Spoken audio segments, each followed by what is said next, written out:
हे ठिकाण आपल्या पातळीमधून एकदम जवळ असं अंतरावर आहे आणि इकडचं वातावरण बघू शकतो. भारी असं वातावरण हिरवगार निसर्ग पाऊस झाल्यानंतर असं वातावरण होतं म्हणजे एकच नंबर भाव.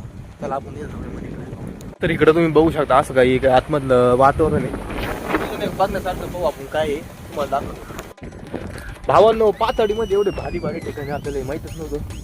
पातळीमध्ये अजून भरपूर अशी ठिकाणी म्हणजे परत मोठा देवी मडी आहे, मच्छिंद्रनाथ आहे, परत अजून माळिंब आहे, नाही म्हणजे लय ठिकाणी देवस्थान पण लय पातळीला. तुम्ही पण नक्की या पातळीकडे.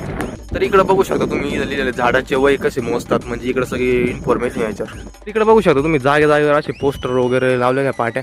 इथं लिहिलेले बिबटे वगैरे म्हणजे हल्ला होऊ नये म्हणजे काय करावं यासाठी काळजी वगैरे घ्यायची सगळं इन्फॉर्मेशन याच्यावर. आव्हान नाही करताना जरा बघू शकता तुम्ही एकदम भारी असतं जरा इकडचं आणि जरा डोंगर तुम्ही याच्यावर बघ आव्हान तुम्ही बघू शकता एकदम भारी असतं इकडचं वातावरण आणि बघण्यासारखं पण भरपूर आहे इकडं. तर परत आपण काय इकडं कसं जातं. तर इथून एवढा भारी नजारा दिसून राहिला ना तुम्हाला काय सांगू. एवढं भारी वातावरण इकडचं तुम्ही बघू शकता भावानं. बघू शकता तुम्ही इकडं नाही का मग लांब पोरांसाठी इकडे सरकुंडी वगैरे ते तुम्हाला पण दाखवतो. तर इकडे बघू शकता तुम्ही इकडं असं सरकुंडी वगैरे आणि इकडं माझ्या मागं नाही का तुम्हाला दाखवतो किती मोठी म्हणजे बटरफ्लाय किती मोठी तुम्ही बघू शकता.